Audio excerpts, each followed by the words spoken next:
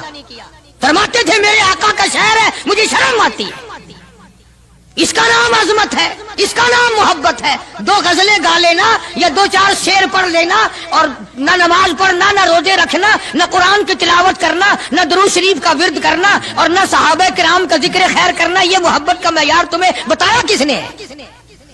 تمہیں شکلوں سے پتہ نہیں چلتا کہ یہ حضور کریم صلی اللہ علیہ وسلم کا محبت کرنے والا یا نہیں کرنے والا؟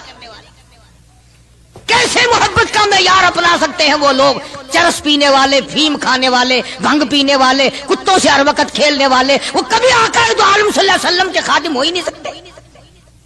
مولانا محمد قاسم صاحب نانوتوی رحمت اللہ علیہ صحابہ صفہ کے چبوترے تک جاتے ہیں، سلام کے لیے جاتے ہیں، لیکن صحابہ کرام صفہ رضی اللہ تعالیٰ عنہم اجمعین کے چبوترے کے قریب سے رو کر واپس آ جاتے ہیں۔ شاگردوں نے پوچھا حضرت آگے کیوں نہیں تشریف لے جاتے؟ فرمایا بھائی گھبراہٹ ہوتی ہے، شہنشاہ کا دربار ہے، شہنشاہ کائنات کا دربار ہے، مجھے ڈر لگتا ہے آگے جاتے ہوئے، شرم آتی ہے۔ کئی دنوں کے بعد ماجہ شریف تک گئے، جالیوں کے قریب تک گئے اور وہاں جا کر کے سلام عرض کیا تو مولانا محمد قاسم صاحب نانوتوی رحمت اللہ علیہ ہنستے ہوئے واپس تشریف لائے۔ کسی نے پوچھ لیا اللہ والے کئی دنوں سے تو دیکھا روتے ہوئے واپس آیا کرتے تھے، آج مسکراتے ہوئے آئے ہو؟ فرمایا الحمدللہ کام بن گیا، کام بن گیا۔ اس کسی نے پوچھ لیا کیا کام بن گیا؟ فرمانے لگے تمہیں کیا معلوم ہے میرے آقا کا مجھ پہ اتنا کرم تھا، میرے آقا کا مجھ پہ اتنا کرم تھا، بھر دیا میرا دامن پھیلانے سے پہلے، میرے آقا کا مجھ پہ اتنا کرم تھا، نشہ رنگ لایا پلانے سے پہلے، اور بھر دیا میرا دامن پھیلانے سے پہلے، مجھے کالی کملی والے صلی اللہ علیہ وسلم نے دودھ پلا دیا، علم حدیث پلا دیا۔ عجب انداز کے لوگ ہیں، عشق ان جیسا۔ باہر تشریف لائے، نعتیہ کلام تو دیکھو، عشق کے بغیر ایسا کون کہہ سکتا ہے؟ یوں فرماتے ہیں جیوں تو سگانے، جیوں تو سگانے حرم کے ساتھ پھروں، او میری مولا بقایا زندگی اگر میری ہے، میرا مدینے کے کتوں میں شمار کر دے، میں بڑا راضی، جیوں تو سگانے حرم کے ساتھ پھروں اور مروں تو کھائے مجھ کو مدینہ کے مرغ و مار، میں مدینے میں مر جاؤں، مدینے کے پرندے مجھے کھا جائیں، میں بڑا راضی۔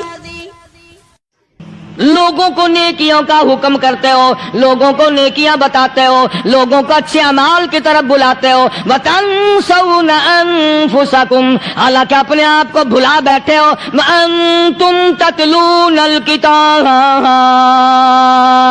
حالانکہ تم میرے قرآن کی تلاوت کرتے ہو، تمہیں شرم آنی چاہیے۔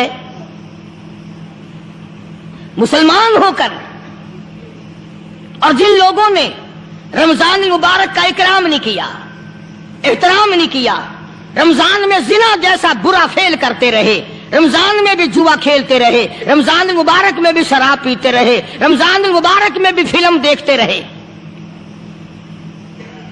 کئی لوگ آتے ہیں اور جی گزران بڑی تنگ ہے، حالانکہ ہمیں پتہ ہوتا ہے تقریباً جتنا بھی یہ غریب طبقہ کہلاتا ہے نا، ریڑیوں والا، ٹانگے والے، رکشوں والے، کھونچوں والے، پکوڑوں والے، گنڈیریاں بیچنے والے، یہ چلتا پھرتا سودا کرنے والے، سب سے زیادہ بے نماز اور بے روزدار یہ رہتے ہیں۔ حالانکہ اللہ نے روٹی کا وعدہ کیا، فلم کا وعدہ تو خدا کا نہیں ہے نا، میں تجھے ہر روز فلم بھی دکھایا کروں گا۔ اللہ پاک نے وعدہ روٹی کا کیا، چرس کا نہیں کیا، فیم کا نہیں کیا، بھنگ کا نہیں کیا۔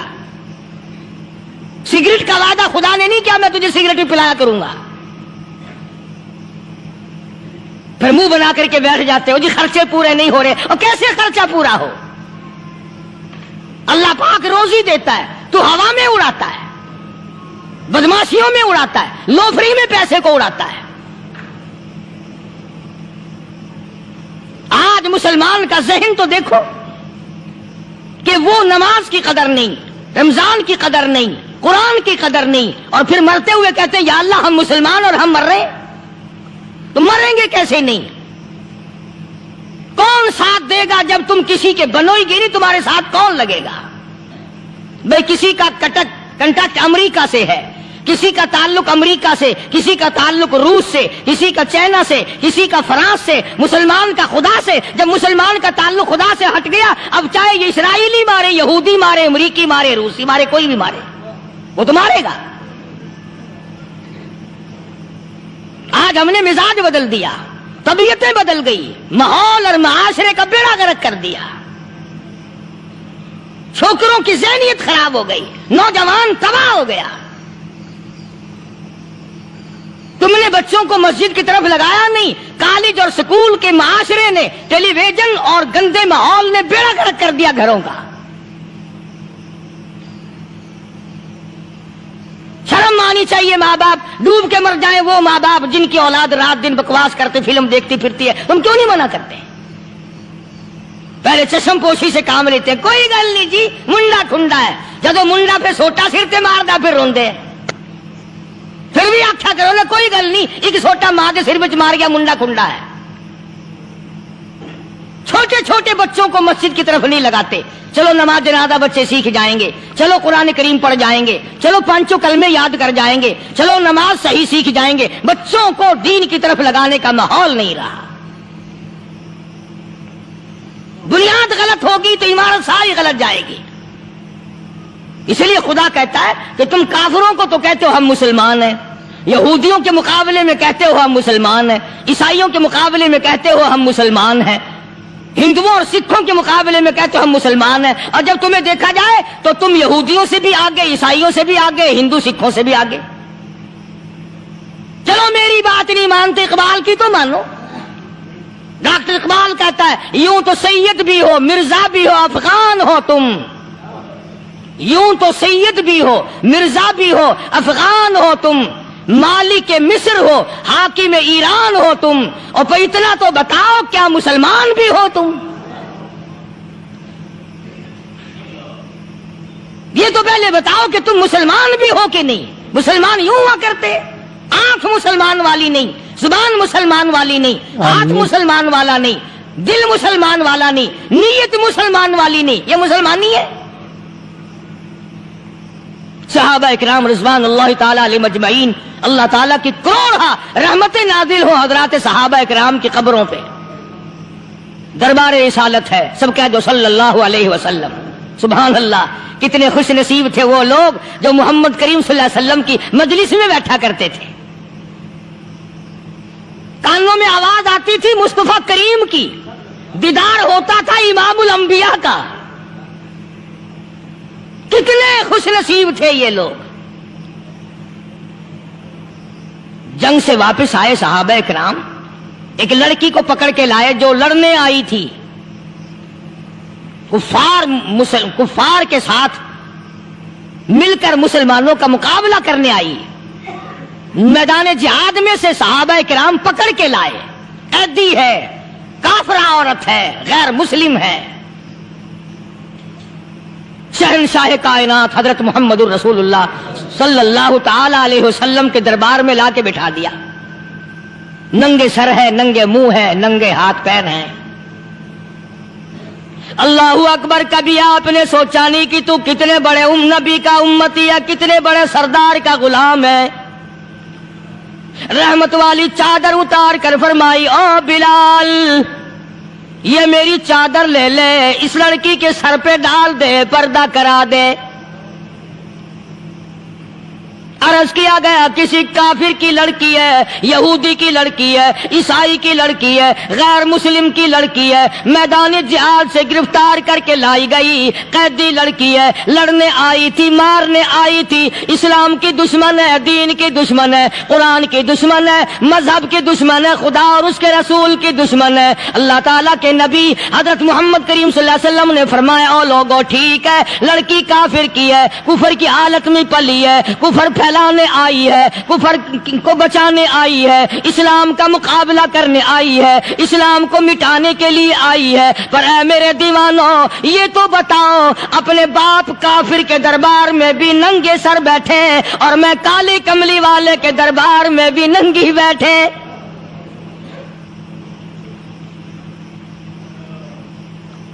پھر اس دربار میں اور میرے دربار میں کیا فرق ہوگا؟ وہ کافر کا دربار ہے، یہ شہنشاہ کائنات کا دربار ہے، رحمت للعالمین کا دربار ہے، ساقی کوثر کا دربار ہے، شافی محشر کا دربار ہے، اللہ کے محبوب کا دربار ہے، آمنہ کے در یتیم کا دربار ہے، فاطمہ الزہرا کے ابا کا دربار ہے. اور بلال جلدی کر میرے دربار میں کافر کی بیٹی آئے، میں اس کا بھی پردہ کروں گا.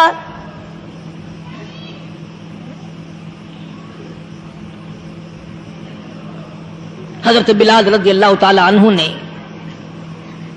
ذرا ایک اور لطیف سی بات ہے، تھوڑی سی باریک سی، اگر آپ سوچیں، لڑکی ہے تو کافرہ، لڑکی ہے تو بے دین، ہے تو اسلام کے دشمن. میں تو کئی مرتبہ سوچا کرتا ہوں کہ واہ لڑکی تیرا مقدر، ہے تو کافر کی بیٹی، خود بھی کافرہ ہے، مگر مقدر تو دیکھو امام الانبیاء کی چادر سر پہ ڈالے بیٹھی ہے.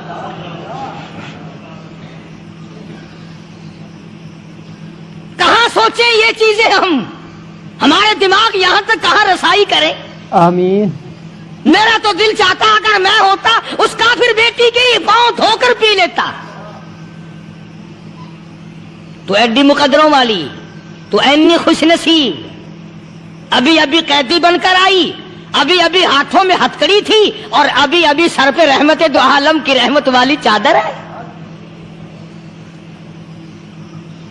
اور پھر آپ نے پوچھا اب تو کیا چاہتی ہے، کیا چاہتی ہے؟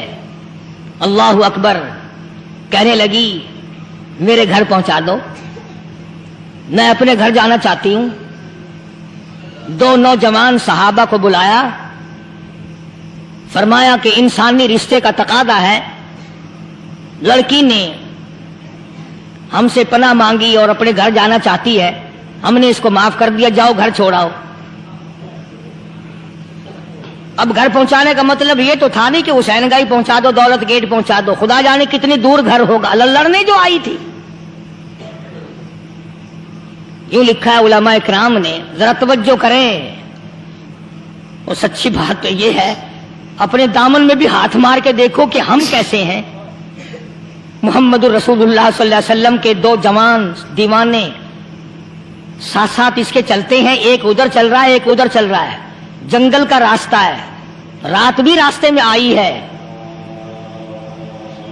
نوجوان لڑکی کا بیان ہے، اپنے بھائی کو جا کے کہتی ہے یہ دو نوجوان میری ساتھ راستہ چلتے آئے، میری ساتھ سفر طے کرتے آئے، پر اے میرے بھائی جان، رب کائنات کی قسم مجھے تو یوں معلوم ہوتا تھا دونوں اندھے چل رہے، مجال ہے میری طرف نظر اٹھائی ہو۔ یہاں تو رکشے والے کا داؤ لگ جائے وہ بعد نہیں آتا، ٹانگے والے کا داؤ لگ جائے وہ بعد نہیں آتا، اور پیر صاحب تو اپنے یہاں سے خشک جانے کیسے دیں گے؟ کیوں جانے دیں؟ کیا مطلب؟ یہ شرافت ہے، یہ دین ہے، یہ اسلام ہے۔